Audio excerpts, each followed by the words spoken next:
I'm Max Gillies, and most of the people you'll be seeing tonight aren't. In the program tonight's program we'll be spending a suitable amount of time in India. That's India, land of 1,000 contrasts. We'll be talking to Frank Costigan's accountant, and that'll be coming to us live from Rio. There's an interview with Mr. Justice Murphy, so those of you at home with contrast knobs should stay pretty alert for that one. Later in the program, we've got an exclusive interview with the former Prime Minister, in which he explains why he no longer has political ambitions and why he never talks to the media. A lot of other great men have come back. Gladstone, Churchill, Don Lane, and... but look, I've got plenty to do. Lecturing to Americans about how I abolished inflation and unemployment. And, well, I couldn't do that back in office, could I?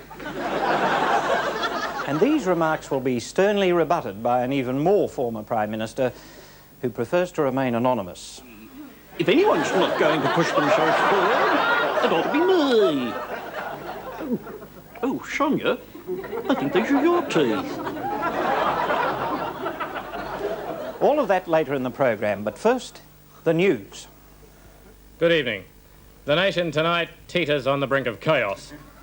In the light of the Costigan report, severe crime restrictions will come into force across Australia from midnight tonight, which is time to start at 12. Except in South Australia, where midnight's at 11:15, Western Australia, where it's at 10 to 10, and Queensland, where it's been midnight since just after the war. And in the next category... Best performance by a senator in a supporting role. And the winner is... Name any 7 Democrat policies. Name any 7 Democrat candidates. Name the 7 dwarfs. See? It's harder than you damn well think. But don't blame us. We didn't put us there. You did.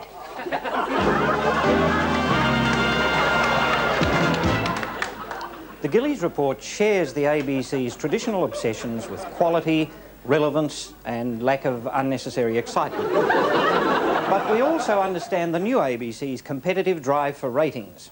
Now, it's not easy to achieve both at the same time, but we've had a go. Here, then, is a program which combines what the ABC audience doesn't want to watch with what the audience that doesn't watch the ABC at all would want to watch if it did. Well, we've got 3 top blokes tonight, Dougie. I reckon, Greg. Would you like to tell us about them, Dougie? Would I? Well, first up we've got Brian. Hey, Brian. Hey, Dougie. How are you? Brian's a marketing consultant. He's got 2 cars, one red, and his interests include sailboarding drunk. Terrific. Second, we've got Craig. Hey, Craig. G'day, Dougie. Craig, paradoxically enough, is a marketing consultant. He's got a sauna with a really great sound system, and he's got no interest to speak of. Terrific. Then we've got Streaker. Go, Streaker. G'day, Dougie. How you going? Getting your share? Oh, no worries, mate. Good boy. Streaker is a spirit level with the waterboard. Terrific. Now, the lucky fella who's going to pick his perfect mate from this ugly mob is, strange as it may seem, another Craig. Just a pair of brakes, mate. OK, mate, you're on your own. Get into it. Go for it. Number 1. What do you look for most in a mate? Some bloke who knows when to use a deodorant. Fair dinkum, some blokes just won't be told, Greg. Oh, animals, eh, mate? Number 2. What would you do if your mate brought his girlfriend along? Get her drunk. Oh, not to go through her or anything. I mean, not with a mate. I mean, just in fun, you know. Public schoolboy, are you? No, I'm only kidding. OK, go on. Number 3. What would you do if a mate switched to Southern Comfort and Coke? Oh, what? There you go. This happened to me once. Really? I wouldn't say anything, but let him make his own arrangements after. I'd ask him, what are you? And then and try and talk him out of it. Oh, shut up, Dicko. OK, Craig, what do you reckon? Number 1. Number 1, get into it, number 1. OK, Craig and Craig, well, we're going to send you to the Munich Beer Festival, and the first test of Packies versus the Poms in a combi from Budget. What do you reckon? Oh, you know. Right? Yeah, right? And how clean is the cup? What's luck got to do with it? Is it the pastime of priests, the therapy of sangsters, or is it as bent as a rat's knee? Officials have airlifted in a racing expert to vet the beasts. G'day, dears. I've been brought down here to sort out the sheep from the goats on account of I know horses. Oh, I love horses. The horse is the only one of God's creatures I wouldn't intentionally eat. All right, let me introduce you to the members of the suite. Now, this one here's a legendary starter. A born winner, this one, whether he turns up or not. Good Queensland stock, this. Crossbreed him with Arabs. Of course, the Arabs have to stand on a box. Don't worry about it, easy. Onto it for wind velocity, and as you'll notice, they grow their own saddles. And here's a favourite, Buckley's chance, by Steroid Boy out of a bottle. All right, they're the contenders, and I know where my money is. In real estate. And as they come around the final turn for the last time, it's Fine Cotton by 3/4 of a length from Fine Cotton. Go back to Fine Cotton with a rails run. Fine Cotton moving up on the outside, closely followed in there by Fine Cotton, and Fine Cotton. Fine Cotton's got a rails run. Fine Cotton getting a dream break through the middle of the field. Fine Cotton's coming with a withering run down the centre of the field. Fine Cotton's got it wrapped up. You can count the rest out. Russ's boy! Russ's boy is going to win the 1984 Melbourne Cup. Russ's boy! Tell Russ it's all right, his boy got up. The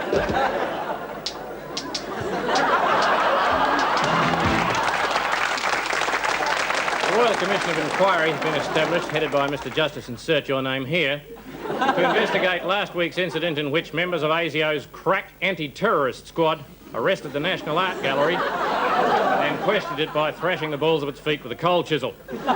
Also interrogated were 400 staff members, a brace of Japanese art lovers, and a rather lovely little watercolour by Sir Arthur Streeton. A spokesgiven for ASIO has explained that the gallery had been mistaken for another building by Allen, who had apparently dropped the torch overboard during the commando-style approach. The Prime Minister's response to all this was extremely swift, beautifully dressed, and every sentence contained a verb. No, we won't be abolishing ASIO.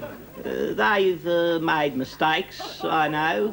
But we've admitted them and paid for the repairs, where repairs were a viable proposition.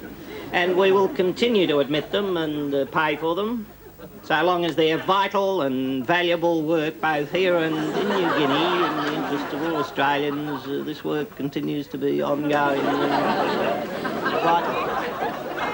Poll figures released today put the Prime Minister's popularity rating at dangerous to extreme. 74% of the Australian public are happy with him as Prime Minister, and it's a very long gap back to 49% for PAL dog food, 36% for those woolen rugs you slide under your bottom sheet, and 17% for Terry Alderman. Mr Peacock was well away at 2.5%, with swamp vermin and the last bastion hiding behind one another and lying about their age. Despite this, the Liberal leader still sees the campaign as being issues-based. The difference between the Prime Minister and myself is that I take a pride in my appearance, however brief that may be. Our first contestant is Mr Simon Pewter, and your special subject is, I believe, the political career of Andrew Peacock. No one could be more acutely aware of that than I am. When did Andrew Peacock first enter Parliament as the member for Kooyong? Well, that's not the point at issue here. Correct. What was Andrew Peacock's attitude to the Kampuchean question in 1979? Look, I don't think it serves anyone's interest to go raking over a lot of... Correct. Complete the following quotation. A week is a long time in... The sauna. Correct. What is the future for the Australian car industry? I hope so. I really do. Correct. This has been a paid political broadcast on behalf of the ALP's advertising agency, written and spoken by A. Cleverdick, authorised by another Cleverdick, Parliament House, Canberra. The National Party unleashed its policy on defence this week, and the price of liberty seems about twice as much as we've got on us at the moment. Hey, kids, how would you like to dominate the Southern Hemisphere by sheer force of arms? Or perhaps go to war with New Zealand? And what about owning your very own tactical nuclear submarine? Well, you can, you know. Just get your mum and dad to vote for the Coalition Defence Policy. It's obligation-free. Well, not quite. Ask your dad what conscription means. Your special subject is the political philosophy of Ian Sinclair. Your questions starting now. What are 1 and 1? They are numbers. Correct. What is... Block. I'm sorry, what is... Block. I'm sorry, you'll have to let me finish. What is supply? It's money the government needs. What is the Liberal Party? Government the money needs. What is the Labor Party? People who need the government's money. What does the National Party stand for? Just about anything. Correct. This has been a paid political broadcast on behalf of the producers of Deliverance, written and spoken by Historical Accident, authorised by Mr Gerald Mander, Parliament House, Canberra. Most of the heathens seem to have all of the money and most of the guns. And we here at the Gillies Report feel that it's about time that all Christians got their station wagons into a circle. Hello and welcome to Christwatch. I'm Teresa O'Reilly from the practising laying nuns of the Sacred Bleeding Nose of Jesus. And I'm the Reverend E. Roger Nees, Dean of St Albans. It's that red brick building down near the swamp. You know, at our non-sectarian crisis centre, every day I get hundreds of letters. Oh, we get even more at the convent. From troubled souls. Ours are tormented. Ours are tormented too. Ours are too tormented to even write. Ask. We get a lot of calls. Asking questions such as, Rog, we have Catholics next door. Is it okay to lay baits for their children? Or when Protestants go to hell, can Catholics watch? To which the answer is, by and large, no. No, I agree. Yes. Well, there are, of course, some differences between our two churches. Yes, ours is infallible. We do not drink blood. We do all the miracles. Turning Christ into crisp bread. Yes, it does stick to the roof a bit. Next week, we'll be discussing original sin and how to get it off the pillow. We're Teresa O'Reilly. You've been watching Christwatch, and Christ, he's been watching too.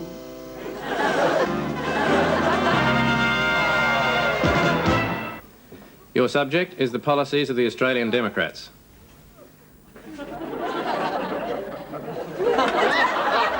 Ted, can we cut and go again, please? I can't find any questions on the policies of the Australian...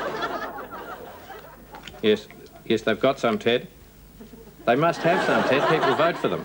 I don't know, kindness to rivers or something. Can you think of any? Pass. Correct. This has been a paid political broadcast on behalf of the Hydroelectric Commission of Tasmania, written and spoken by telephone, authorised by Bulldozer. Attention! What follows is an official interruption. We would remind all viewers to come to attention, place your hand on your heart, and lower your brain to half-mast. Ladies and gentlemen, live from Washington, the President of the United States of America.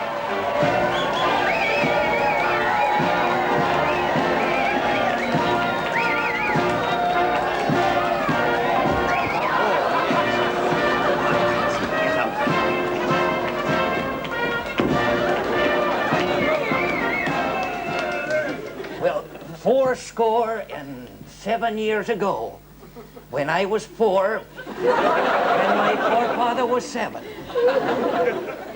4 and 7 is 11. 10, 9, 8, 7. It's morning, dear. Oh, yes. It's morning. America is in mourning again. No, it ain't. No, there's still a few Kennedys we haven't gotten around to yet, Nancy. It's morning in America again. I slept very well last night, Mommy. Did you, Daddy? I did, and I had a dream. I had a dream. I dreamed I was walking tall down Main Street without any pants on. Any questions for the President? Yeah. How long has Nicaragua got? Well, you know, when I heard that our planes had been fired on right over the enemy capital, El Scandinavia, well, you know, that's darn inhospitable. So I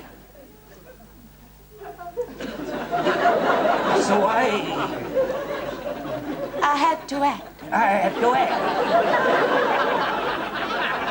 That's what I do best.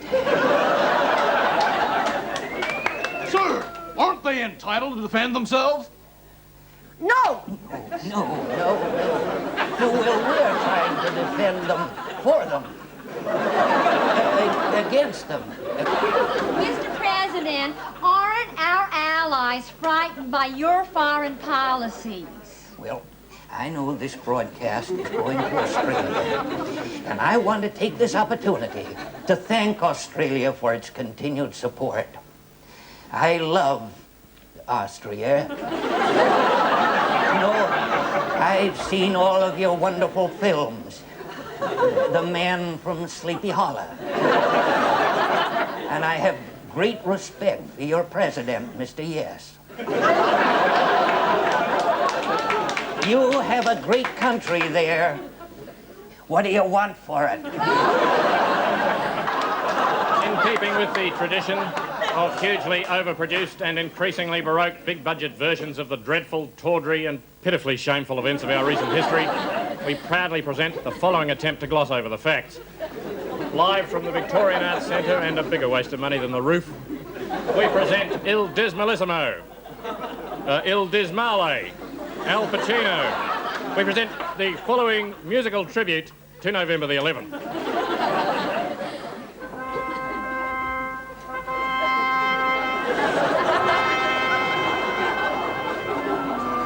God is our nation's leader. Power and fame are mine. We've had 3 years of labour, Wearing because we said it's time. and life couldn't be more sublime. The odds have had increased funding. How do you like blue polls? Who'll pay for that, we're wondering, Rex said he'd ask Kemlani.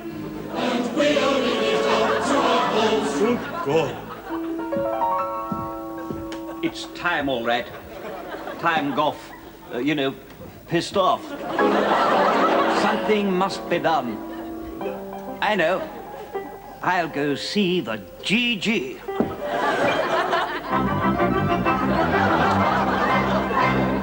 Governor General, what kind of job is that? La la la la la la la la la. Roaming around like a fool in a big top hat. La la la la la la la la la. I'm a rather weak and antique figurehead. Drink another drop and I'll flop back into bed. What have I said? Governor General, very ephemeral, rather be dead. There's a job. How would you like to be remembered forever? I would. Be more famous than Lee Harvey Oswald. Sounds good. First, Whitlam must be, naked. But how do I do it? Up in the Senate, I will begin it. There midst the slumbers, I'll get the numbers. Can you block supply? Would I tell a lie? Love's career is through? Without any revenue. Coup d'etat, coup d'etat. Labour is in the poo? Yes, they are. Completely stuffed by you.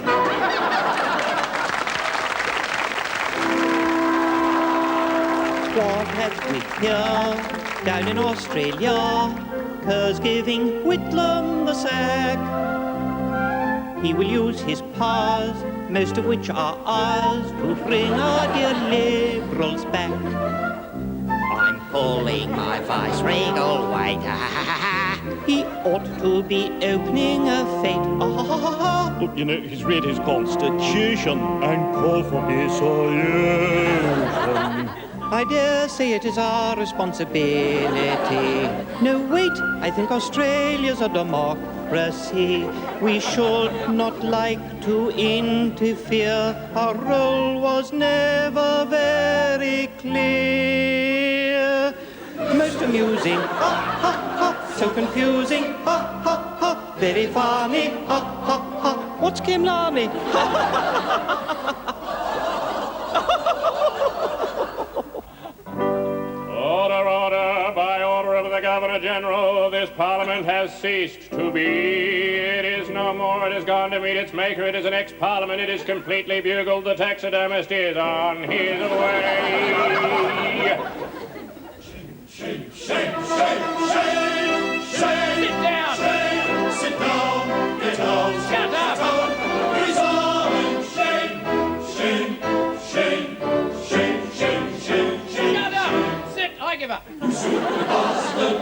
You lonesome object, likewise I say out for shame.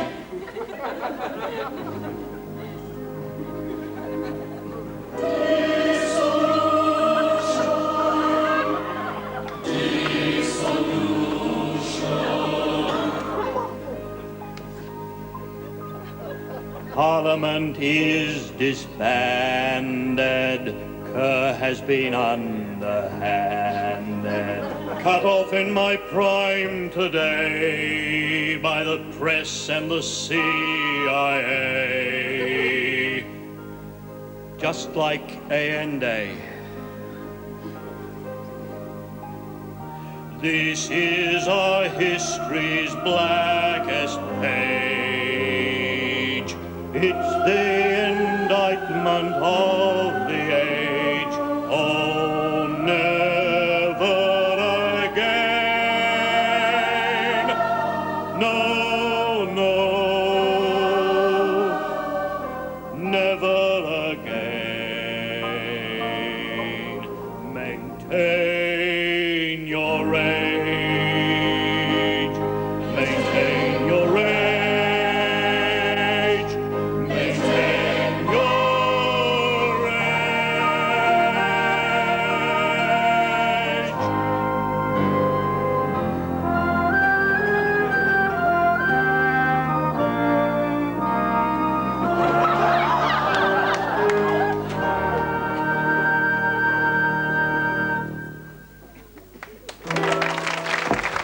These are matters for judgment.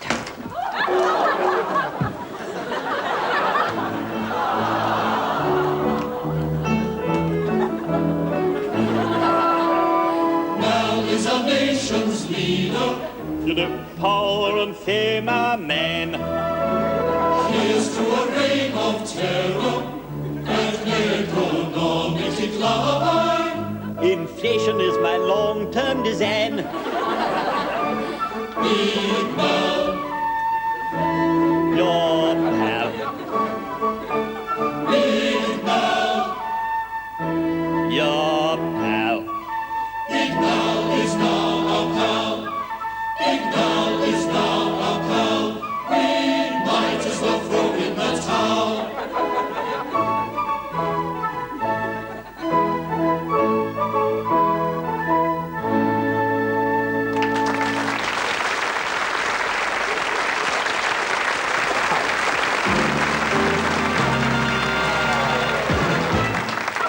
And in a legislative quantum leap, the Queensland National Party has decreed that all AIDS victims will retrospectively be classified as homosexuals and stoned to death under medical supervision.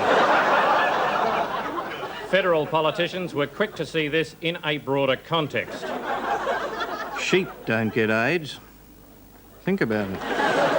And, look what he's hit that out there.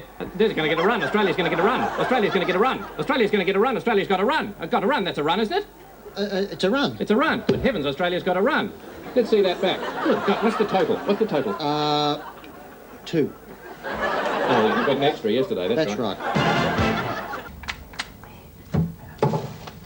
Oh, hello, listeners. Yeah, you mightn't think there's very much to do around the garden at this time of the year. Everything's come up lovely. You've sprayed the weeds, you've napalmed the cooch. You made a nice little feature border out of the beer bottles. There's nothing much left to do, is there, except stay awake. In case the children get a bag over your head while you're napping and talk you off to the Lady Fairfax Twilight Zone retirement village. Bugger 'em, I say. Keep alert. Keep moving. And above all, keep the insurance papers and the will moving around. Now, last week, listeners, you remember I suggested that you bury them in glad wrap down in the lucerne at the back of the potting shed. Well, they're going to be awake up to that by now, so this week I suggest that you seal them up in lead and you immerse them in a mixture of spa water, ammonia and 2,4,5-T down the back of the incinerator. Bugger 'em, I say. And just remember, listeners, you're always safer out here in the garden If they come for you sudden like, you've always got a choice of weapons. Don't forget, listeners, gardening, self-defence and do-it-yourself probate kit is available from an ABC marketing genius near you. The assets test represents the greatest single threat to personal liberty since the tariff on Milanese shirt ruffles. Let's take the average Australian male. He's retired, prematurely perhaps, and he's drawing a pension. Now, if he's lucky, he'll own his own home. Perhaps he's got a few flats in some of the other capitals for those overnight occasions. He might have scraped together enough for a holiday home by the waters, possibly a ski lodge. And if he feels part of the very land itself, a farm, or a farmette, really, with a lovely little Paysan-style weekender among the cypresses. But wherever he is, he owns nothing more than the clothes he stands around in. Oh, and a few things in the wardrobe, of course. A dozen or so muslin shirts in the Florentine manner, the slashed silk doublet in burgundy with the ermine touches at the throat and the elbows, oh, and of course the accessories, the top coat in damask with the flyaway panel, the spats, of course, doeskin in autumn yellows, the Lincoln hose with the William Morris motifs and the llama thigh boots with the ebony oak ankle supports. And what does the government do? It says you can't be presentable and draw a pension. It says sell off the reindeer motoring gloves with the emerald inserts. Get rid of the embroidered silk choker. They take away a man's self-respect. And of course it's the same with women, except of course we're talking frocks. Remember, Liberal wants natural fibres next to your skin, and that's the difference. Mr. Peacock's Skin was by Erno Laszlo, hair by Steven Spielberg, lips by Devine, suits by Neville Chamberlain and Son, Savile Row, written, authorised, spoken without moving his lips by Senator Reg Withers. When in Rome, Mr. Peacock chooses to do as the Romans do. In Adelaide, matters have come to a head. Our man in the South Australian Parliament with the bubbles up his nose reports. Absolutely ridiculous. Everybody here is terribly cross. I mean, wine and conversation have always gone together down through the ages, hand in hand like a couple of theatre designers, which is why everybody here is terribly aflutter over this new tax on wine. It could kill the art of conversation. I mean, if you can't afford wine, what on earth are you going to talk about? You can't stand around bitching about the current director of the Arts Festival all evening. Send your donations to Pallet. That's people absolutely livid about tax extortion. See you at the barricades. I'll be the one in Burgundy. Peter Young, absolutely furious in Adelaide, China. Hawke at the non-striker's end, well pleased with himself. Hawke, I would think. He came in with the score at... what did he come in at? What was the score when Hawke came in? It was 5 for 18. 5 for 18. What's the score now, Jack? It's 6 for 18. 6 for 8. What's Hawke made then? Well, he hasn't made anything. Been there an awful long while for his naught, Jack. He has, yes. When was the last time anyone took this long to get off the mark? Well, it would have been McMahon in 72, I think. He was there for 3 weeks before he faced a ball, and then it was very, very short. Hawke puts me in mind of Curtin, although it was quite a different game in the 40s, and neither of them, of course, is a stayer like Menzies. Ted, ring me, will you? Your subject is the findings of the Costigan Commission. Here are your questions, starting now. Are you a heroin dealer? This man is a heroin dealer. Last year, he made an estimated $50 million out of heroin. God knows what else he's involved in, possibly prostitution and money laundering. Who knows? On the other hand, he may not be involved in anything. It's difficult to tell just looking at him, but if you want to ring in and dump on him, by all means do. That's what we're here for. He can't touch you. It's all under privilege. He should have thought of that earlier. We certainly did. This has been a paid political broadcast on behalf of parliamentary privilege, written and spoken by Innuendo, authorised by $12 million, Parliament House, Canberra. Shadows lengthening across the ground now. They are lengthening, aren't they? Have been for some time now, Jack. Have they? I didn't notice. Yes, they were shorter before, Jack. Sinclair now, going down over his bat. Meldrum the bowler, back at his mark now. Looks as if we might get a little precipitation here, Jack. Meldrum in now, bowl shot. What happened? Shot. What? Sinclair shot Meldrum. Sinclair shot Meldrum. Bowling change? I would think so, Jack. Keep it coming, Ted. As you probably realised by now, there are 2 ABCs. The new ABC is thrustful, provocative, relevant and almost unbearably aware. The old ABC used to manage quite well with the news and half a dozen old black and white movies for recycling on Saturday nights. But for those of you who enjoy both, the Gillies report is proud to bring you an example of the new nostalgia. From Thailand to Queensland, from Queensland to the Melbourne docks to the bottom of the harbour. That was just normal business practice. Meanwhile, at Casanosa, some turned a quick dollar, some spent their twilight years in the sun, and some lucky ones gambled the sultry nights away. Who feels happy? We feel happy. How happy? Way happy. That's the way it's gonna stay, so knock on wood. Who feels lucky? We feel lucky. How lucky? Way lucky. Caustic ends pissed off again, so knock on wood. Rick, this is a check from Monsieur Packer. He lost heavily on the tables tonight.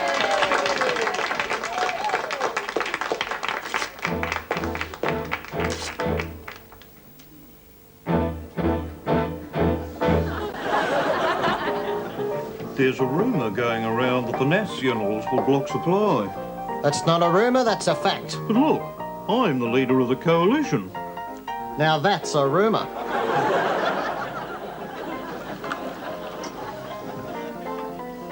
He's looking at you, kid. What time is it, dear? Well, you'll have to ask the assets inspector that one, dear. Why? Well, he's got my watch.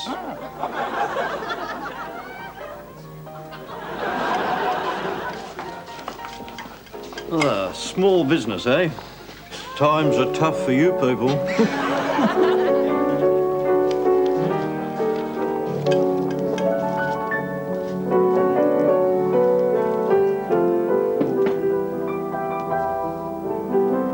Play it, Sam. Play as time goes by. Not again.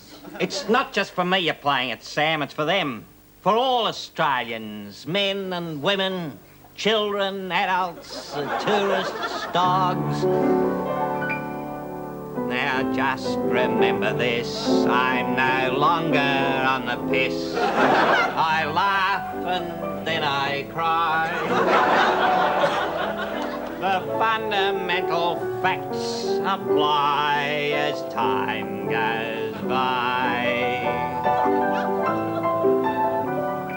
Don't bother me with crime. I haven't got the time to argue or deny. Charisma is the old standby as time goes by. Doom and divisiveness, all out of date. No more discussion, no more debate. The country needs a man who's everybody's mate, that no one can deny. I've issued a directive of you, it's in respect of. Just trust me, don't ask why. Consensus is what makes me high as time goes by. Elections could get even duller as time goes by.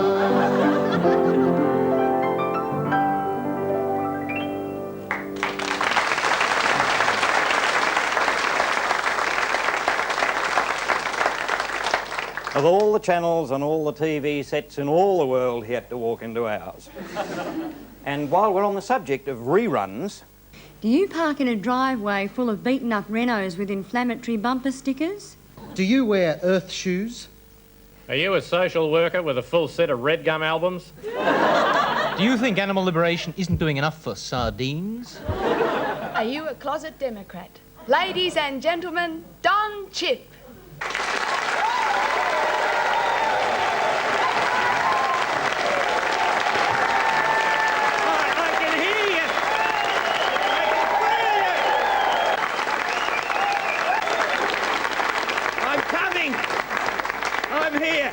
Oh, you're beautiful. Oh, you can move mountains. Your own personal mountain.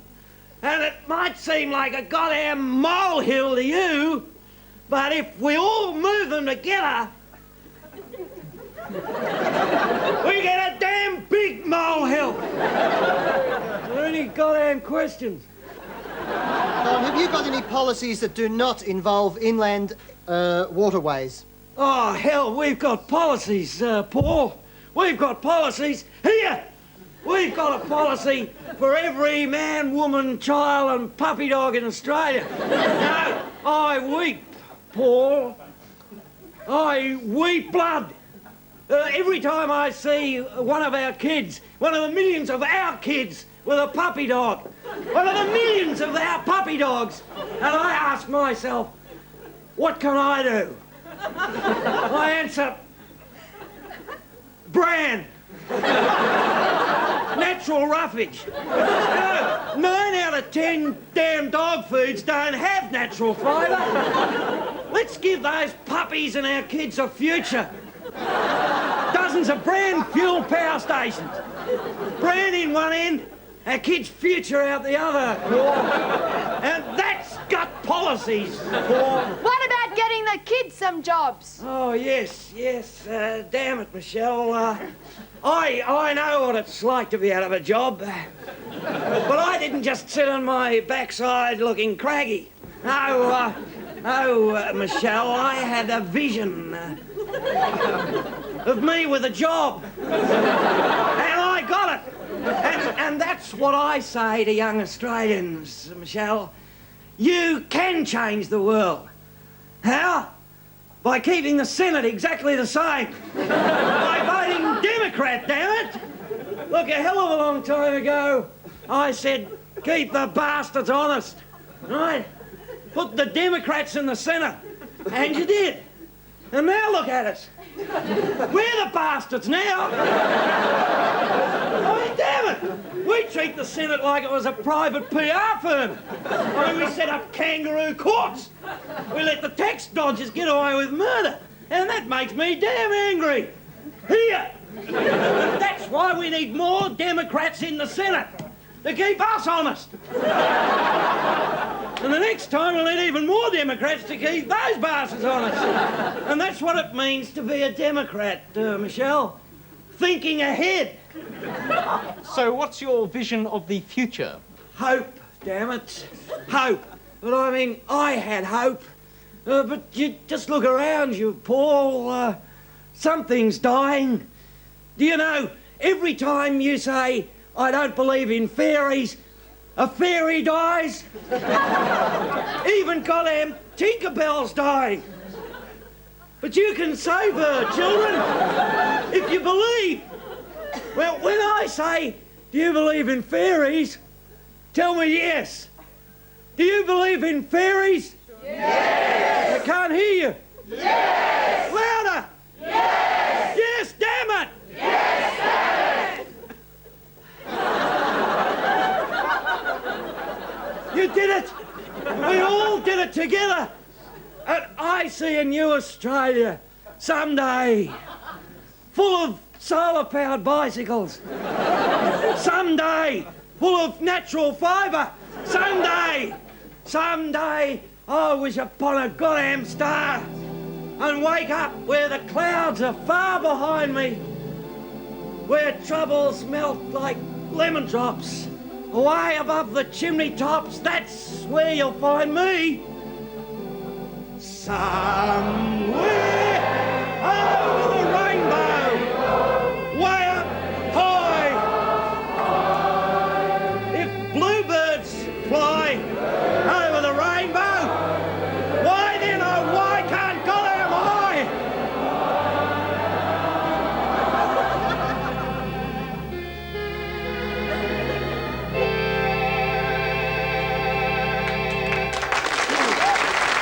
Anyone who'd like a game of cricket somewhere between the 7th and the 11th and who doesn't mind doing a fair bit of fielding, please contact Greg Chappell or Rick McCusker by Wednesday afternoon. You can bring your own bat, although if your reflexes aren't what they were, you might like to bring a door and some sort of early warning system. Oh, and he's hit that, and Australia's going to get another run. Australia's going to get another run. Australia's going to get another run. That's another run, isn't it? That's another run. That's another run. Good grief, they're going to replay that? Yes, they'll replay it all afternoon. They'll have to, he's out. Australia was expected to be the focus of world attention during the nuclear disarmament summit announced by Bill Hayden during the week when the music stopped and he couldn't find a chair.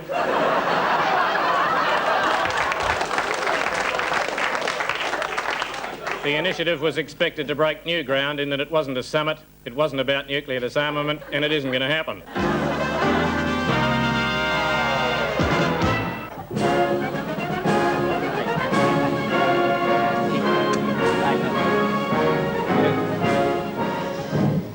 OK, you blokes, and Michelle, I've made a couple of changes since this afternoon at the rehearsal in the interests of all participants in this debate.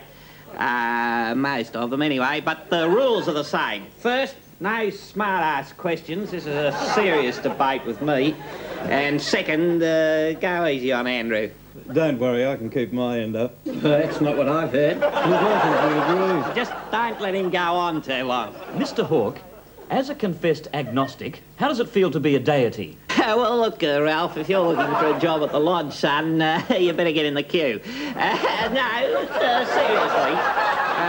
as a realist, you have to balance, on the one hand, what you believe because you can see it and feel it and know it's there, with, on the other hand, what might be there, although there's no tangible presence. I mean, there are some things that you can just about believe in if you close your eyes and concentrate very hard. Take my opponent. Take Andrew, for instance. See you there, Andrew? Well, I must be. I can still hear you talking about yourself. Well, that's a bloody sight more interesting than ask me about the issues. Mr. Peacock, aren't you wasting your time and ours? Well, look, I'm not going into personality. I've never gone into personality, and I never will. Look, the issues, and they're very important, are these. They're very, very fundamental. There are literally dozens of senior Australians whose assets might include no more than a few houses, or just the odd block of flats, or maybe a Picasso, or perhaps some rare stamps. Look, if we're going to do this together, we're going to have to do it one at a bloody time. OK, fire away, Michelle. Ladies first. How does a notorious bedroom bandicoot become a man of unimpeachable integrity? Overnight, as it were. By sacking his girlfriends and rehiring his wife. You keep my family out of this. The way you used to. Didn't you have a question there, Ralph? Mr. Hawke, your popularity is astounding. Thank you, Ralph. I think that should just about answer your question, Michelle. Next question. In many parts of the country, particularly Queensland, Western Australia, and part of the historical profession, there seems to be a very high level of racial prejudice. What is your response? Well, let me just say this in respect of racism, Ralph. First, I detest it. And second, I hate it. Third, I loathe it, and I despise it. Well, look, this is typical of the pompous parrotings of this panjandrum of populism, whose ploy is to hate something more than I do first, so that I can never hate it as much later. That I once used to call you friend. Did you? Yeah, when it was necessary. Michael Hodgman reckoned that Asian immigration was good for 12 seats. Look, Michael Hodgman is not responsible for our policy. Yes, he is. Well, yes, of course he is. Well, look, I'm not going to go over that again. I don't know. I mean, that is, we're a democratic party and there's room for all opinions in all our policies. Ask him about the National Party. Look, the media has tried to distort with its cheap headlines. That is, the National Party will not block supply under a Liberal government. And furthermore... what are you going to do after the election, mate? I've said it before and I'll say it again. OK, fellas, that's it. I've got a bit on my plate. Those of you who've lost my autograph or want one for the nieces and nephews at Christmas, form a queue, will you? And does anyone else need a job after the election? Apart from Andrew? Oh, very funny.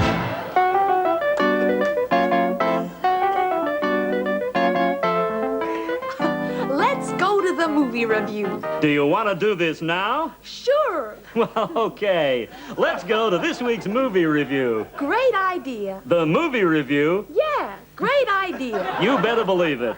Let's go to it. Why don't we just ad-lib for a while? Are you putting me on? 3 big budget features premiering around the country just now, and I caught them all during the week, and boy, do the big studios have some flopperoos on their hands. These really are the pits, and if I'm any judge, consumer resistance will be monumental. If you thought Give My Regards to Broad Street was a catastrophe, stick around for these. Charisma Productions, in association with Consensus International, who just 18 months ago gave us Indiana Hawk and the Temple of Hoons, and then fell in a little hole with Star Wars: The Policy, have now released The Man Who Walks on Everything, featuring the child star Weeping Bobby. And although the movie is technically great, lots of effects, and they've spent a fortune on crowd scenes, the plot is thin, and the sight of little Bobby breaking down in scene after scene is less effective than it ought to be because we, the audience, are never told why. In the end, it's just too long, too little, too thin, and I hope he isn't watching or I'll break his little heart. Too much little Bobby. I don't know why they didn't just make Mr. Minerva. This is strictly for the soaps. I rated a 3. Withers Brothers have had a bad run since horror product was big in the 70s, and they're obviously looking for a formula. And the news is, folks, this isn't it. Haircut 3 is the sort of movie that makes you wonder whether or not you've left the gas on.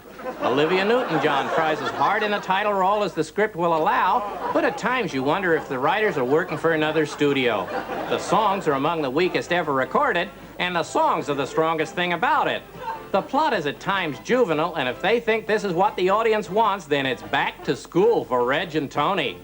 Whistling Jack Howard, who's very big with the under-5s, does well in the background of the foreclosing sequence, and he looks set to take a starring role when the box office figures are analyzed. But this one doesn't come off. Stay away. Clean the car. It's a 2. I'm Leonard Scrotum, Nicaragua next week. God bless. God bless. God bless. On behalf of the Circus of God, I bless you all collectively.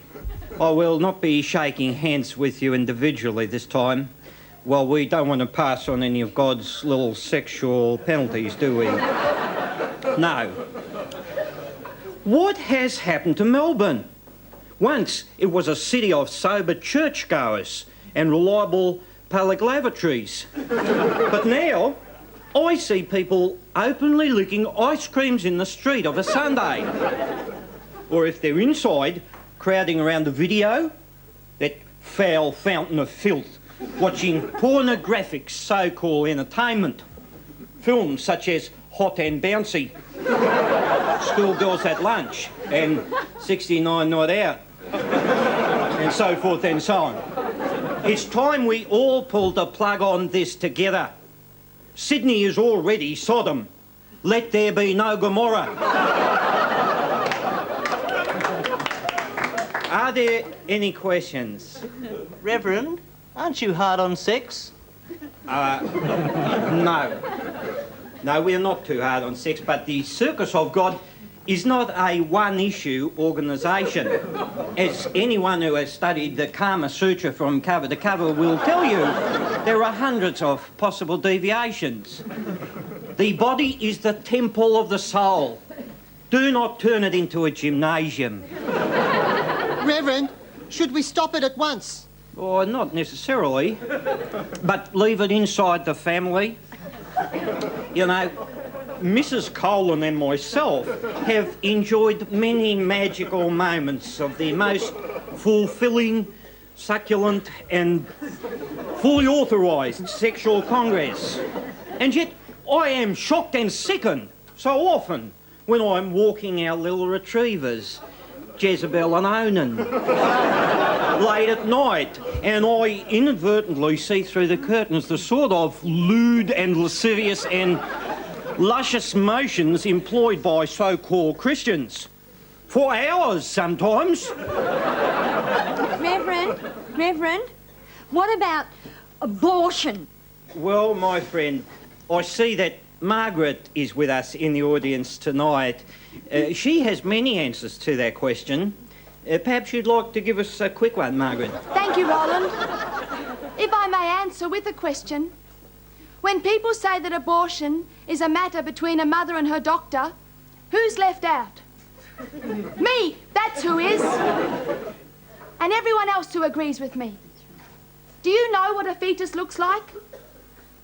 This. Say hello. Hello, everybody. Very good. At 6 weeks old, they can already do secretarial courses and clean up around the house. And I'm old enough to talk. That's right, Mr. Fetus. And what do you say? I say, if you're pregnant, it's your own fault. And that's the way God wanted it. Yes, he does. If you're raped, for example, a baby is God's own little consolation prize.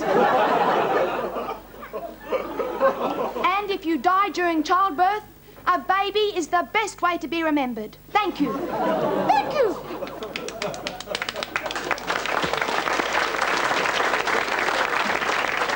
Thank you. Thank you, Margaret. Abortion can never be excused. Oh, except, of course, where the child might grow up to be a homosexual, in which case abortion is just God's preemptive vengeance. Reverend, how can I stop my son from turning into a homosexual? Well, Mary, you don't have to anymore because God has seen to that nowadays. You know, it was a very great New South Wales parliamentarian, the very blessed Jim Cameron, who once said that the anus is the sewer of the body. Well, he's right, isn't he?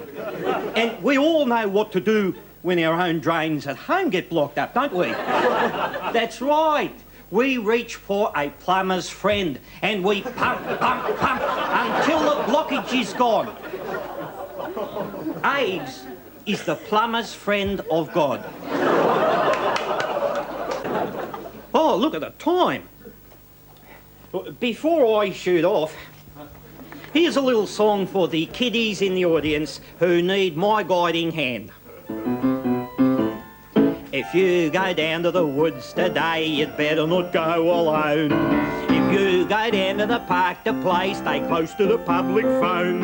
Don't talk to men who hide in the trees unless you're sure that one of them's me. You'll see it's me by the cross on my gabardine raincoat.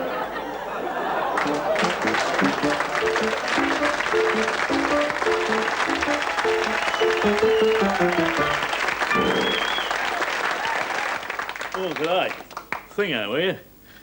You like me office? Well, a stick of it paid for.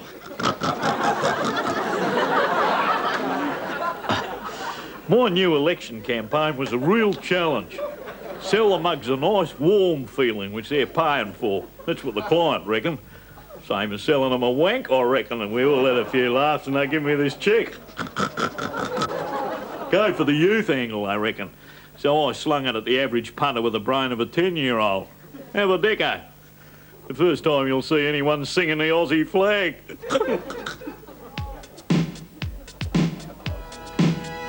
We're unspeakable, insufferable, incredulous and gullible. We can do it if we put Australia first. Self-promotional, emotional, parochial, devotional. We can do it if we put Australia first. The deficit's down, everyone's had a tax cut, and Australians are talking to each other again. They're happier. Well, you never saw this under Fraser.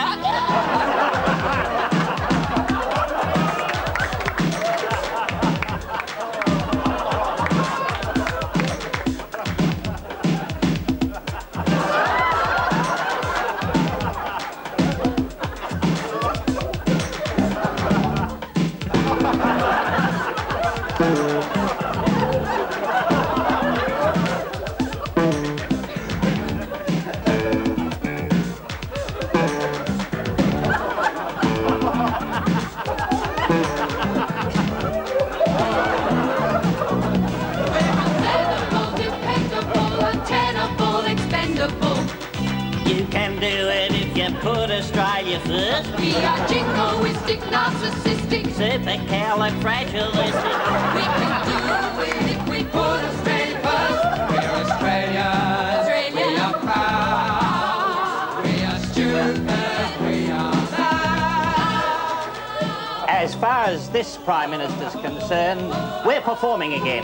There's nothing any Australian need fear, whatever his politics or offshore holdings. We are loonies and we put charisma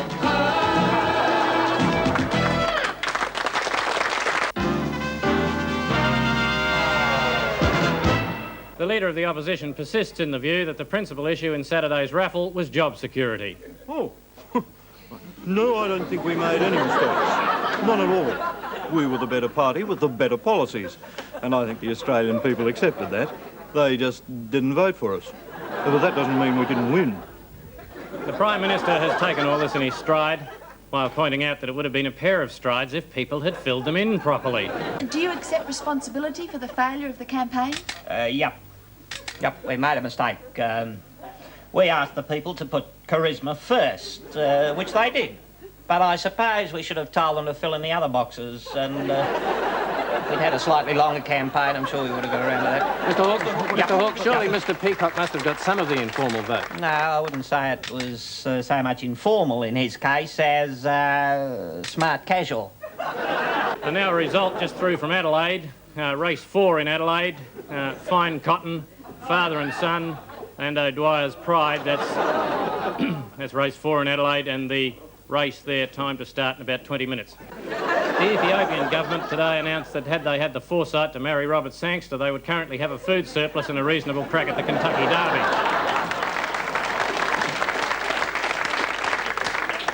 And by arrangement with Gareth Evans, we're now proud to bring you an edited transcript direct from the MCG.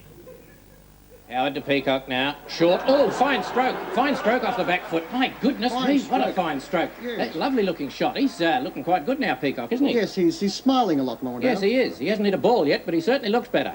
He's moving well. He's playing some lovely looking shots. If he can just hit the ball now and again, he might bring this crowd to life. What's he scored now, Jack? Naught. Naught? How long's he been there? 8 weeks. 8 weeks, a long time, Jack. Hayden now from the railway end, bowling to Hawke. Whoa! 6! Beautiful shot. My goodness me. Hawke's dispatching them to all points of the compass this morning. How many boundaries he hit now? 15. 15, my goodness me. What's he score? Naught. That can't be right, Jack. Who's operating the scoreboard? Mick Young. Ah, there's your trouble, Ted.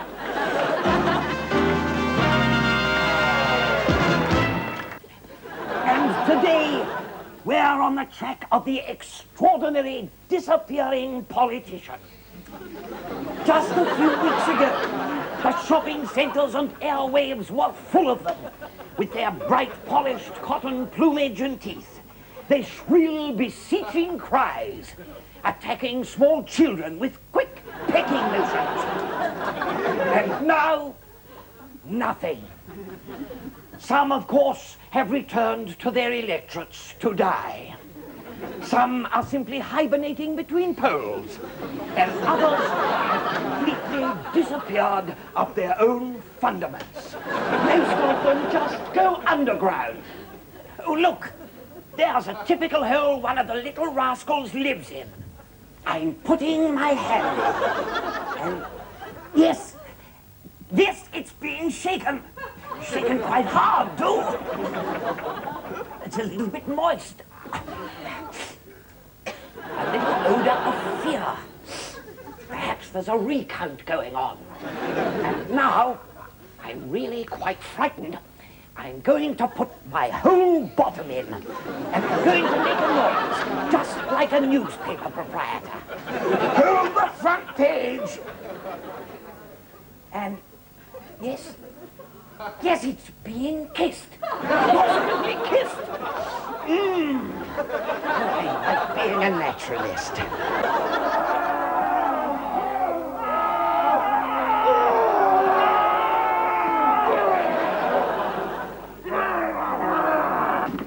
The Australian film industry is one of the great success stories in this country's rich and very deep tapestry.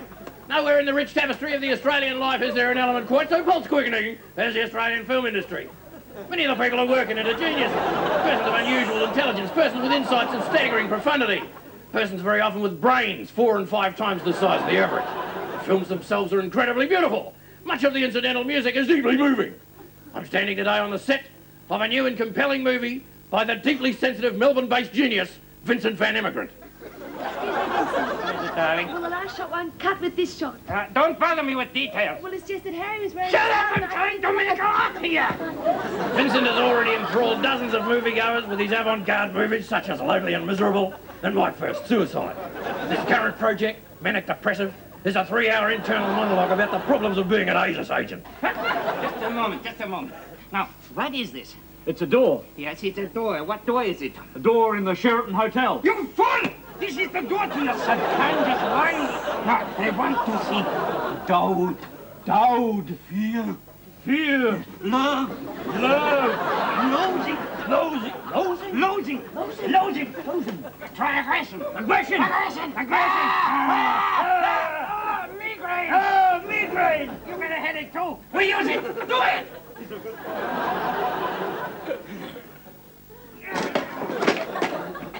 When are you going to release? Release it! He wants me to release my film so that people would trample on my dream. Has anybody offered to release it?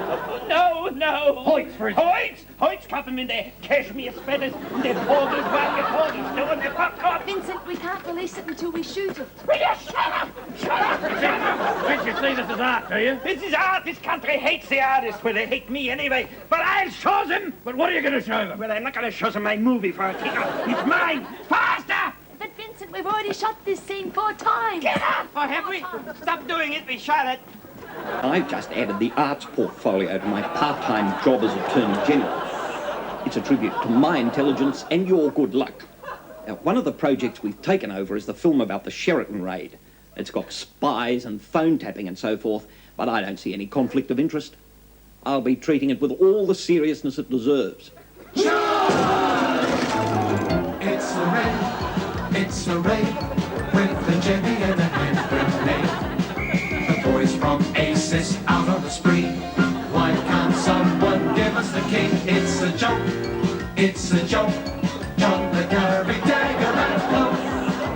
We go trade, now we wanna get paid. It's a top secret undercover raid. It's a raid. From the pages of the Boss Brigade. When you're caught in dire distress with the guys who clean up the mess, it's a shame, but we gotta impress Uncle Sam. Then we'll know we're making a grade with an undercover top secret.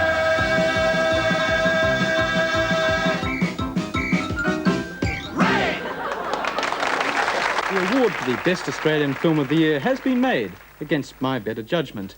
It's bad news for the originators of the Sheraton Raid genre movie, but it's good news for this person. How did you come to be involved? I brought it up as a job lot. And what was it about the film that first excited you in the concept? Well, I thought it was a heap of shit. But I decided, why don't I stick to what I do best? Flogging crap to the punters. Have a geek at what I done to it. What do you do when you smash in the door and everyone's in evening attire? What do you do when you're sneaking up the fire escape and they do have a fire? What do you do? What do you do? You reach for a tinny, reach for a tinny, reach for a tinny or two. You feel like a moron, feel like a moron, feel like a moron. What's new?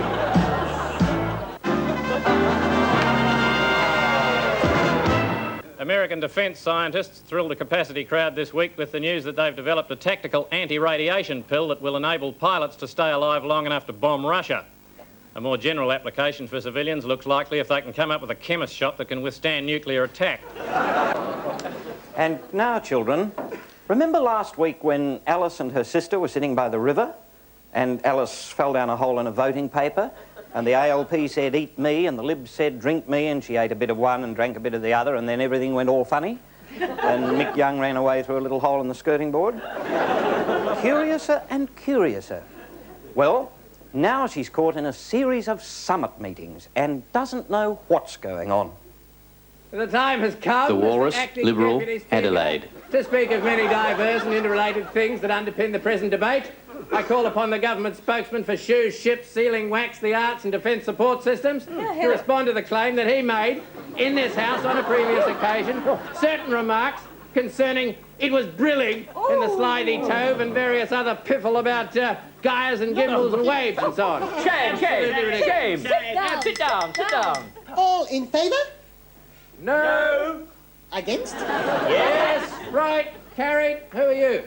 I'm Alice. Alice, NDP, Wonderland. That's all very well. What do you want? Off with her head! Well, what's all this about then? Well... Mad Hatter, since Labour, you asked, Wills. This is a summit on electoral reform. Haven't you been listening for the past 2 months? No, I nodded off. Well, this is way above your head, sweetheart, so shove off. But I'm a voter. No. But there's plenty of room. Well, you haven't been elected. You haven't got the numbers. The Queen, National, Queensland. I am the numbers. And if you're not careful, next time there might not be room for you. Plenty room! Now, wait a minute. Dormouse, Democrat, Wait a minute. Victoria. This is a summit about what went wrong with the election. Did you find voting easy? Oh, yes. I voted informal. Are you trying to spoil it for everybody? No, it was the only party with a policy. I don't have to answer that. I run the place. It's my place and I run it. He doesn't have to answer that. He runs the place. Cheshire Cat, Enigmatic, Tasmania. Of course he has to answer it. Why? Because you asked it. And anyway, he doesn't run the place, you do. Why? Because you do the voting. I didn't vote for him. Then what's he doing running the place? He doesn't, does he? Don't tell him that. Many colourful business identities who have survived long enough to be investigated are worried by the procedures. The government has issued a soothing bulletin. Hello. The Department of Reassurance is often asked, what are my rights as a citizen when a crime investigation gets on the beat? Well, it's really quite simple. If you're very, very important, then you've got the same rights as a burglar. A very successful burglar. Millions of dollars will be spent trying to outspend your lawyers. If you're very, very important and you've met the Prime Minister, or even seen him in the flesh, then you may as well mail your biography direct to the Fairfax newspaper of your choice. If you're very, very insignificant, then you'll probably go to jail. And, of course, probably lose your property. It's funny, isn't it? If ASIO carried on like crime inquiries, people would take to the streets. Those same people who want crime inquiries leaked. Life's full of little mysteries. Right, for a pick of the board, who am I? I was born in 1929 in Western Australia. Graham. Herb Elliott. No, not Herb Elliott. My father. Jane. Ian Sinclair? Not Ian Sinclair, no, they're all yours, Victor. I went as a Rhodes Scholar to... Norm Gallagher. Not Norm Gallagher. Close. Let's have you all in again. I went as a Rhodes Scholar to Oxford, where I won a cricketing blue. Victor. Kepler Vessels. Not Kepler, no. I also set a drinking record. Graham. Bill Hayden. No, that was more recently. Now, I'll just keep going until somebody gets this. I went to Canberra in 1980 as the member for Wills. Victor. Ian Sinclair. No, different sort of Wills, Victor. I became leader of the Australian Labor Party and Graham. Ben Chifley. Not Ben Chifley, no. And in March 1983, I won the biggest Jane. Fine cotton? No, that's what horses are called. Yes, they think so at this stage, Tony. Yes, just listen. In March 1983, I won the biggest Victor. Russ Hinds. No, the biggest test of my career when I became Prime Minister. Anybody? Arthur Caldwell. Peter Garrett? I'll keep going till somebody gets this. Prime Minister of Australia. My popularity was greater than any previous Graham. Roy Orbison. No, than any previous Prime Minister. In 1984, I went to the people again in an election marred by Graham. AIDS. No. Mick Young. Poor old Mick, no. Informal voting. My given names are Robert James Lee. My name is... Oh, yeah. I've seen it 1,000 I read it this morning. Bob. Bob. Bob Job. Menzies. Bob Hudson. Marley? Bob Dyer. Bob Dyer. Maggie Tabra. Joyce Grenfell. Or Lassie? Bob Hawke, yes, my God, right. Pick of the board. Don Chip, From Sons and Daughters. Ian Sinclair, All in the Family. Andrew Peacock, Brideshead Revisited. John Kerr, In the Lost Weekend. Maggie Thatcher, On the Buses. Gareth Evans, From Yes Minister. Malcolm Fraser, Faulty Towers. Ronald Reagan, And the Fonz in Happy Days. and Bob Hawke. The Channel 9 weatherman in Adelaide. Who would you like? Don Chip, please. Don Chip from Sons and Daughters, very popular figure, very big in Tassie. Graham, you've won a whippersnipper for those unsightly weeds and borders of it growing blasted out of the ground with a whippersnipper. Great, Graham.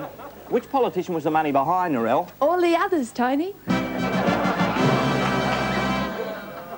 We'll be back with you shortly. Don't go away. Nice going, Graham. You're killing them, son. Meanwhile, back in the real world. If 40 mugs with 40 mouths held summits for 40 years, do you suppose the walrus said that they could make things clear? Not bloody likely, said the carpenter. What have you bastards done with my economy? I've left it in my other trousers. Off with the subsidies! Off with the subsidies! I have a question. Oh, and who might you be, darling? An economist? A Rhodes Scholar, perhaps? Yes, I haven't had a job in 3 years. A civilian. No room. No room. In answer to my question, before the election, the economy was as fit as a buck rat in a bakery, and Paul Keating had more medals than the late Lord Louis Mountbatten. But now... Now it's stuffed. Because you didn't reinvest. Reinvest what? Reinvest your income. But I haven't got an income. Ah, well, there's your trouble. Because you didn't vote for me. Because you couldn't fill in a simple application form. And you didn't vote Liberal either. You're just no good with money. And you're no good without it.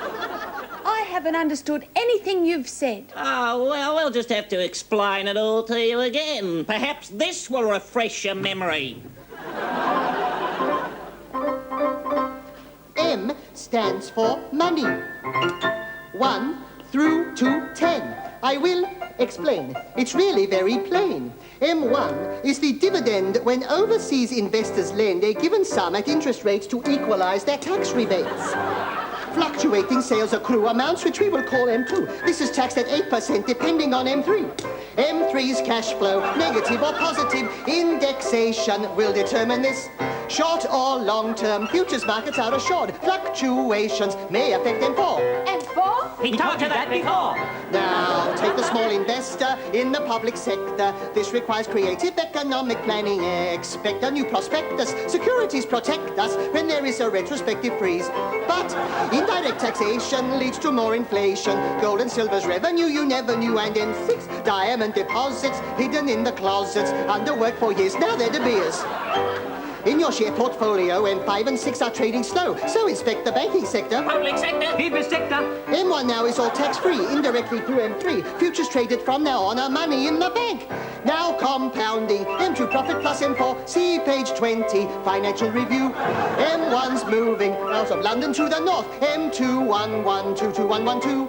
Financial indigestion is the burning question. Just compare the yen with the Australian dollar. Big losses on debentures, trouble with your dentures. Your domestic futures in a trough. M1 and 2 are the sum of your IQ. M9 and 10 are half as much again. M3 and 4 lying low in Ecuador. M7 plus is the money due to us. We need it now, don't ask me how. We're in a mess with no success. Our strategy, a tragedy. The CIA is here to stay. The market's closed. Good day.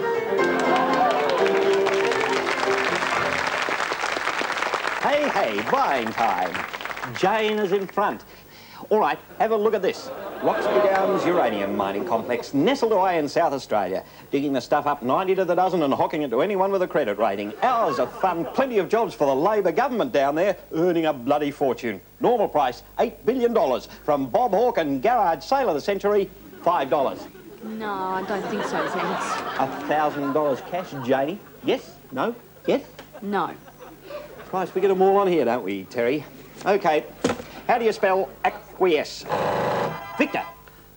Could you spell it, please? A-C-Q-U-I-E-S-C-E. No one?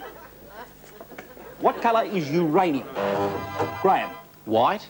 Yellow, I'm afraid, old boy. Yellow cake. We can accept Graham's answer, Tony. The ore is yellow, but it does go white during an actual explosion. So does everything else, doesn't it? I'd have to check that, but I'd say yes. But then I'm guessing. Jane. It does. There's a huge white flash and then everything's vaporised. Victor. Then it goes black. Everything goes dark for 20 or 30 years. That's right, Victor, you're right. Do you want to take it all now, Victor, or do you want to come back and run the risk of losing a whole lot of seats and having everyone picking at you for being a dork? I'll take the prize, thanks. Victor's stopping here and taking the prize. It's a great prize too, Victor.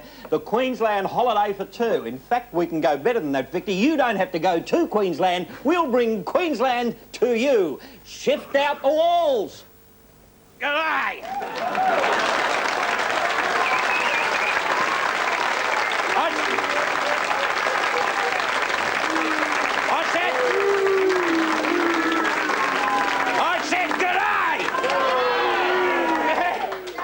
What a miserable sort of welcome. I can walk into any cowshed dance back though, and I do. I'd say, "G'day, I'm Russins," and before I could turn round, they'd have taken me coat. They'd be hammering together a structure to hang it on.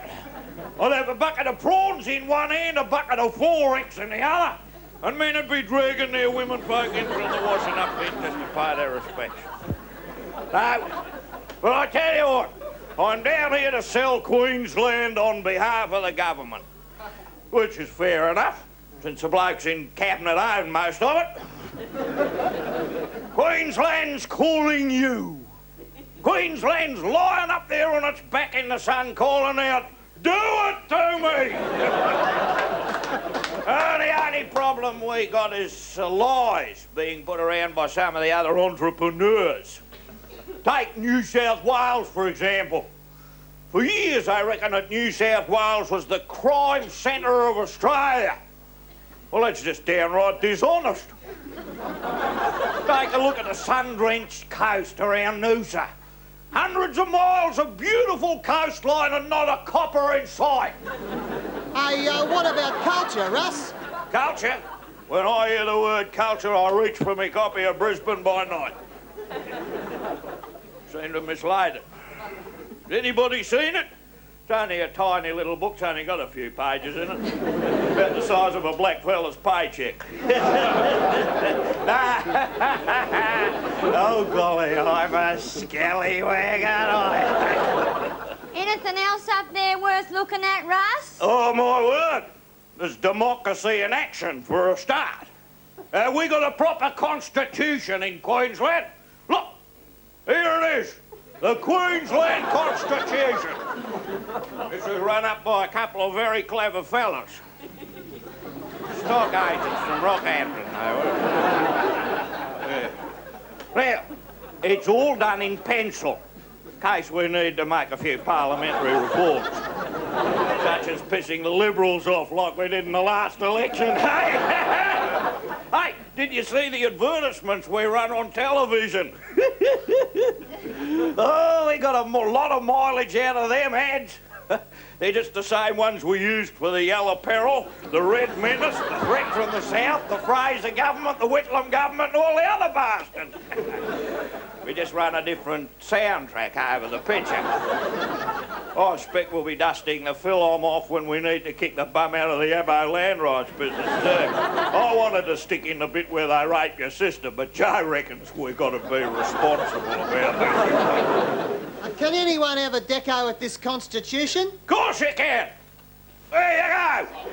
Yeah, I don't need a university education to understand a lot of bullshit education. We got no sex education up in Queensland, and yet we've got the highest rate of pregnant teenagers in the civilised world. Queenslanders don't need things explained to them. Russ, what about jobs? You got any jobs up there? Yeah? Well, I got most of them. I got more portfolios than you've had hot dinners. In fact, some smarties reckon I got a conflict of interest. What a load of...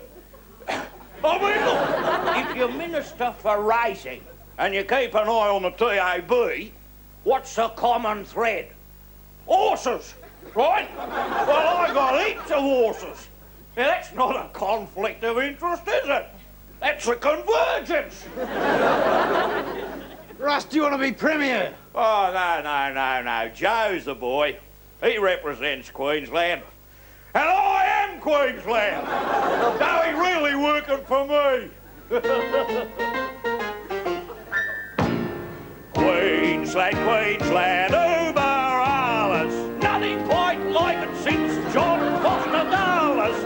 Dogs and sharks and leader maids sworn on the Bible that they don't have AIDS. That's what I hate about Southerners.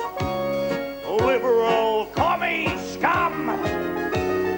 Queensland, number one. That's what we like about Queensland. Simple Lutheran fun. Queensland's number one. Queensland, over alles. A bit like Johannesburg, a bit like Dallas. Coal and gas and manganese. Yankee Doodle Japanese.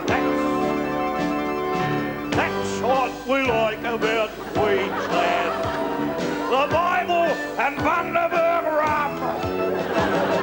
Queensland's number one.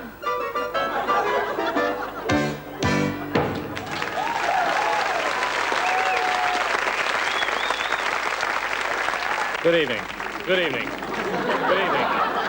And the nation tonight teeters on the very brink of chaos. Good evening. And now...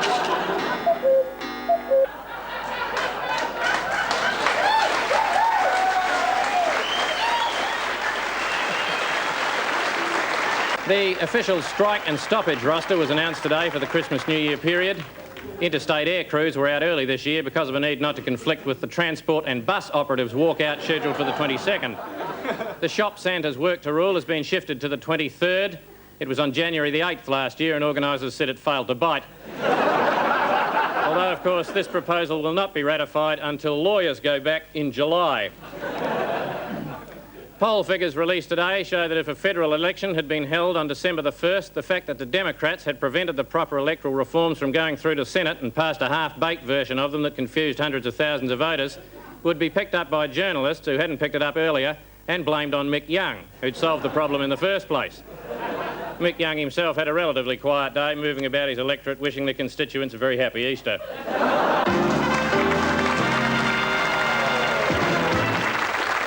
All over the country, people are making last-minute decisions and then going to office parties, falling down drunk and forgetting them.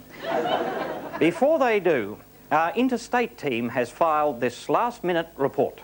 In Victoria, it is illegal to sit around examining your navel in public because it means taking your shirt off. So Victorians are examining their history instead. The plain people of Victoria are currently celebrating their 150th birthday. Victoria has been in my family's possession for generations. It was my great-great-great-grandfather who first spotted the site where Melbourne stands and said, "What a perfect spot for a beach house." He was wrong, of course, but it was quite legal. All the blankets and beads that he gave the black chappies were paid for by him. 4 shillings and some pence, which was quite a sum in those days. Family still has the receipt. Go away.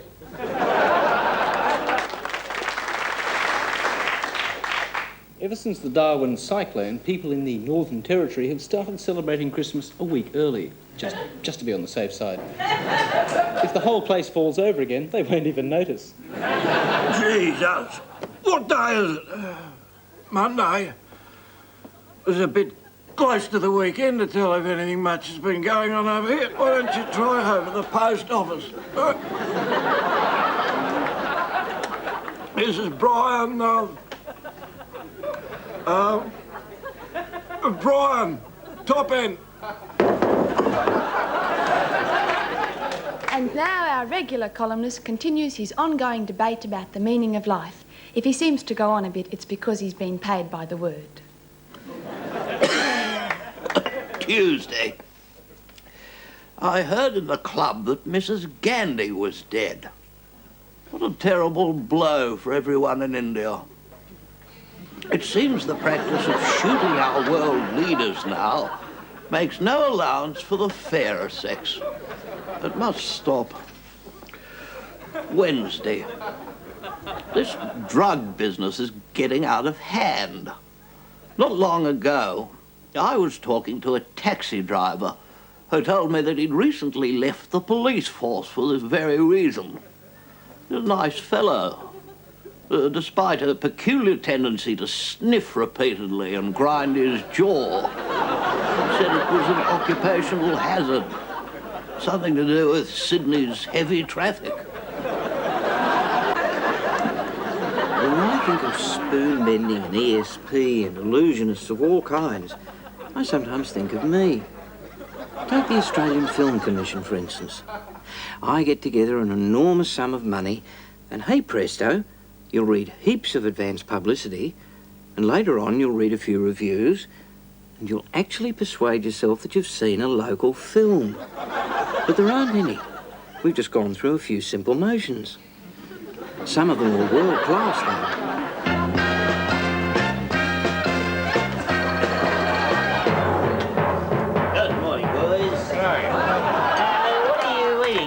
David? Nails. Oh, why are you eating nails, David? Because I've got a really beaut, crunchy taste. You're an idiot, David. What are you? I'm a surf lifesaver. What are you eating, Gavin? I'm not eating anything, Dad. I'm sick of the staple diet. I want something I can digest. Don't be a bloody idiot, Gavin. You're an Australian. You can digest anything if you keep swallowing. Where's my food? Have you been for your run yet, Gavin? No, Dad, I just got up. Well, look, Gavin, what you do in your own time is neither here nor there. As long as you're under my roof, you'll train and you'll train hard and you'll win. Winning is what this country is all about. Winning is what we do best, Gavin. I mean, do you think the bloke who won the Archibald Prize got there by not doing a couple of 100 press-ups every morning? Do you imagine, Gavin, even for a moment, that Joan Sutherland got to be a bloody top warbler by skipping meals and not running up and down sandhills? No, of course he didn't. Robert Helpman, Gavin. Am I disposed that his ability to pull out the big one when it mattered is not the result of swimming from here to Rockhampton after lunch every day, day after day, year after year until he cracked it? Don't even think about it, son. Sidney Nolan. I can remember Sid's father hitting him with the head with a medicine ball so hard that the poor little bugger couldn't even see straight. You can see it in his paintings. It's all there, Gavin. If you can't do it for yourself, son, do it for your country. Remember the rules. Rule 1. Now up themselves, middle-class Poms getting cheap laughs out of looking down their poncy noses at Australia just because they think they're Jesus Christ. Rule 2. Remember the national anthem. Rule 3. There is no national anthem. Yes, there is. It's a new one. It goes like this. Patrick White can't really write, but he's won the bloody Nobel. Pictures of trees were done with ease by Street and Robertson Nobel. Bloody pro-hearts are boring old fartful walks to go to play. And Richard and Joan are on their own, and half of them are gay. Horace Lurie scribbled like fury, so he'd make big money. Robin Archer tried a new departure, but she wasn't funny. Poor May Gibbs broke half a dozen lips, then she wrote Snuggle Putt. It makes my fellas insanely jealous, cause he really wrote the lot. Bloody Robert Hughes has a talent to abuse. He's a real Australian smartass. Bloody Clive James dropped bloody Greek names and sticks it up the bar's ass. Germaine Greer has a bloody good career in talking about herself. If you want to read a book, take a very brief look and then do something else. Susan Sangster On the other man stirs up her husband's lawyers. Brett Whiteley's good at painting wood and decorating foyers. Bloody Prue Acton wearing saffron flogs or Hessian frocks. And Martin Sharp dressed up like a tart drinks Pernod on the rocks. Bloody men at work gave America a joke. And Peter Allen does it on his own. The bloody Bee Gees are the bloody bee's knees. And singing in a high-pitched drone. Bloody Oz movies made by loonies. Starring Brian Bloody Brown. If you're not making money, you're a silly little bunny. You're a boring dead clown.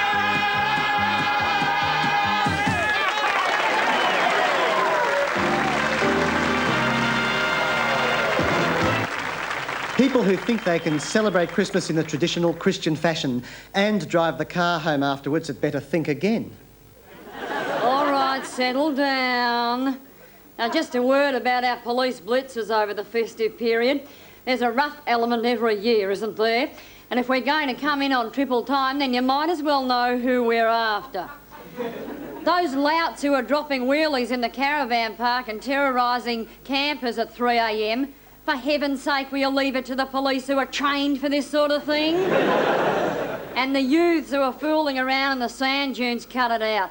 As a member of the Beach Accident Appreciation Squad, I've seen what a mixture of KY jelly and sand can do. It is not a pretty sight, and I've got the Polaroids to prove it. I'm pleased to announce that we have a record number of officers on point duty, directing aides carrying mosquitoes away from popular resort sites. So rest easy on that score. Now go ahead and have your holiday fun. Oh, dare you. Why you bother, really, Cratchit? December the 17th and everyone full of Christmas cheer. Bloody Santa ho-ho-hoing at you from shop windows and television full of last-minute offers and second-rate entertainers singing bloody good King Wenceslas at the special time of 7:30. No money to get the kids a present. Bank card people breathing down your neck. Car repossessed. Job up the spout. You voted informal. I think you've got AIDS. You're certainly not comfortable. Hockey team got 4th. Deeks got 5th. Cricketers being thrashed pointless. You haven't paid a power bill since June. It's bloody hopeless. If I ran the Costigan Commission, I'd name everyone else. I don't know what's the matter with this country, but it's not as good as in the brochure. I am the ghost of Christmas past. And as it happens, of Christmas parties. I'm the one who drinks everything in the cupboard, throws up in the avocado dip, makes a pass at the Labrador, backs you into a corner of the kitchen and bores you witless with stories about the good old days when I ran the country. You can post me to Paris as a remittance man. You can chuck me out of the members' enclosure. You can even live long enough to dance on my grave the way you always said you would. But you'll never get rid of me. I am your political heritage, and I'll haunt you for donkey's years. It now gives me great pleasure. Mr. Cratchit, pay no attention to this person. He is an imposter. It is I, B.A. Santa Claus, who is the ghost of Christmas past, as it is properly defined. I am the conscience of this nation in its current period of errant hedonism and bogus consensus. You will never completely get rid of the DLP because we are right. Blessed are the righteous, and we shall inherit the nation's soul when the body has succumbed to the Marxist experiment and its associated diseases. I was a member of the Australian Labor Party, and I have kept it out of office whenever it has been possible to do so. That's working for change from within the system. You kept them out. I kicked them out. I kept them out of office retrospectively. But only because I had justified it prematurely. So, as you can see, Cratchit, it was nothing to do with me. I was completely misunderstood. I intend to go on being completely misunderstood until you come to your senses and re-elect me. Typical. Typical. Take. When is somebody going to do something for me for a change? Rightio. 2 things happen every bloody Christmas. First, the whole population takes a month off and stays pissed till Australia Day. And second, we got the annual Bob Cratchit telethon. The poor little whacker's had a Gareth Evans of a year, as per usual, I hope, this little pop. So dig your hands deep into someone else's pockets and give us a ring. We've got 200 lines here. Wendy, the Cratchits won't be short of a turkey this Christmas. The Liberal Party has phoned in and offered to send in you-know-who. It's already dressed, and John Howard's on standby in case they want stuffing. In the meantime, here's a bit of top-flight Australian entertainment. OK, settle down. You know what I dislike? You big funnel web. I'm so dumb. I've only got one idea. If I had another idea, it'd be lonely. No, it wouldn't. I'm so dumb I rip off other comics' material after they've finished with it. I went to this barbecue. Barbecue? I saw my wife Anna vomiting in the pool. I said, do you want to leave, Anna? She said, no, thanks. I'll wait till Dandenongs. You know what I dislike? I dislike it when you lose your integrity by working for the ABC and then no bastard watched it. You've been a great audience.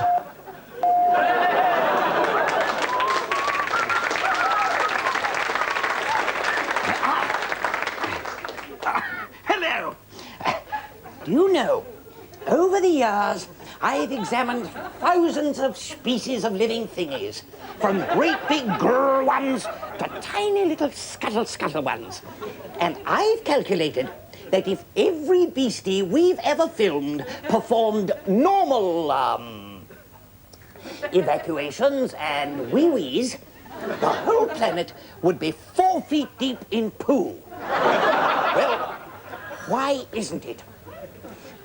Apparently, you know, there's a whole species of television executive who rolls up all of the droppings and plip-plops and nasties of all the other animals, rolls it into great big blobs and screens it on Channel 10.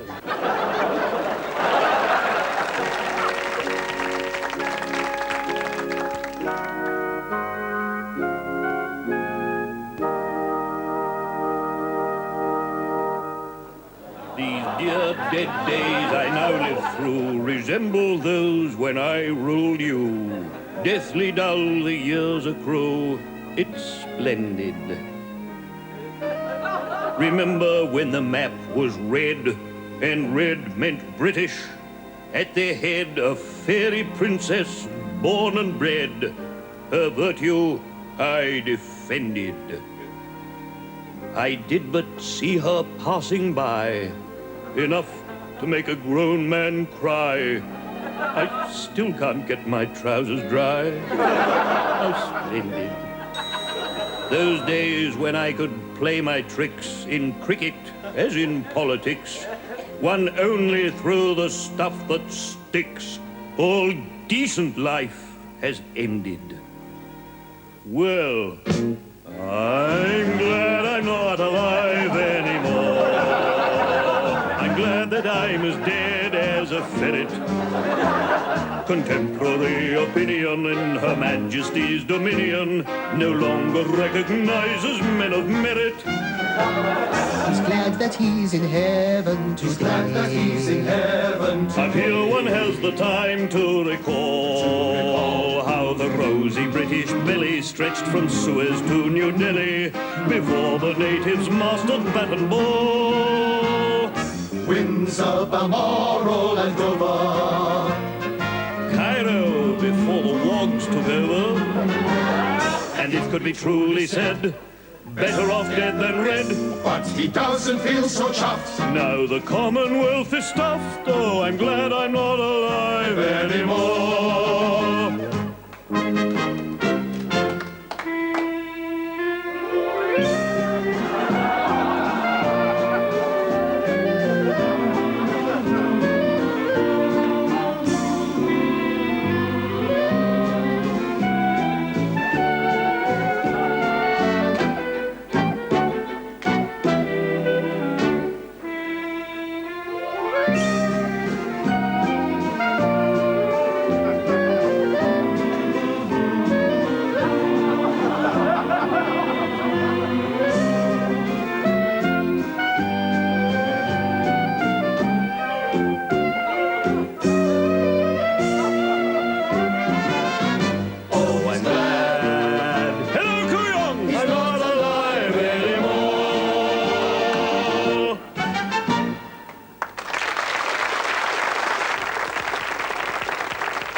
just about it from all of us here at Gillies for 1984. Thanks for being with us on Monday nights and for supporting our attempts to bring some serious journalism to television. We said it would be all over by Christmas, and it is. But before we go, let's cast our minds back over the exciting events of the year which have made folk memories possible. In the first month of Christmas, Bob Hawke he gave to me Australia, you bloody beauty. In the second month of Christmas, the government gave to me sustained unemployment. Australia, you bloody beauty. In the third month of Christmas, Paul Keating gave to me clever cost accountancy. Sustained unemployment. Australia, you bloody beauty. In the fourth month of Christmas, Mr. Peacock gave to me no opposition, clever cost accounting, sustained unemployment. Australia, you bloody beauty. In the fifth month of Christmas, Mick Young gave to me Paddington Bear. No opposition, clever cost accounting, sustained unemployment. Australia, you bloody beauty. In the sixth month of Christmas, Mr. Sinclair gave to me a strange set of standards. Paddington Bear. No opposition, clever cost accounting, sustained unemployment. Australia, you bloody beauty. In the seventh month of Christmas, the High Court gave to me Mr. Justice Murphy. Strange set of standards. Paddington Bear.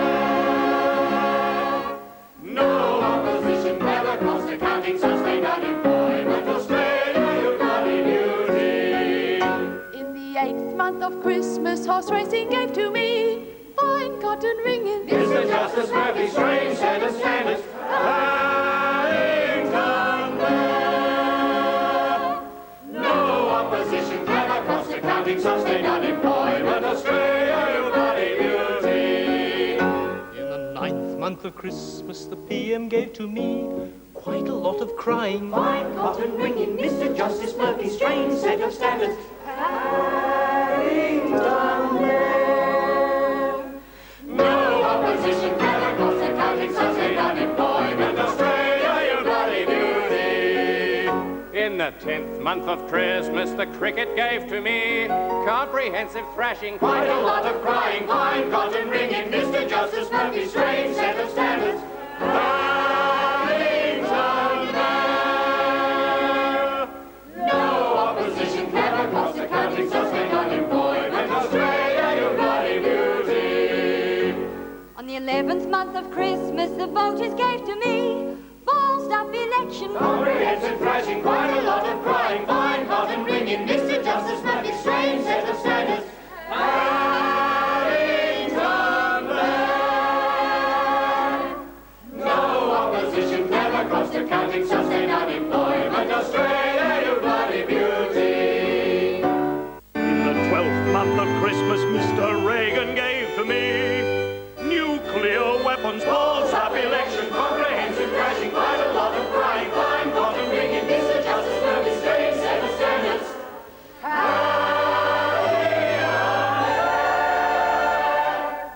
No opposition, clever cost accounting, sustained unemployment. Australia, you bloody beauty.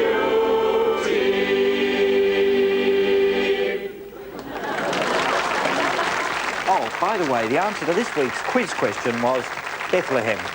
The other two were home births. Good night.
We hope you enjoyed this Thorn EMI video presentation. For more exciting attractions, write in for our catalogue.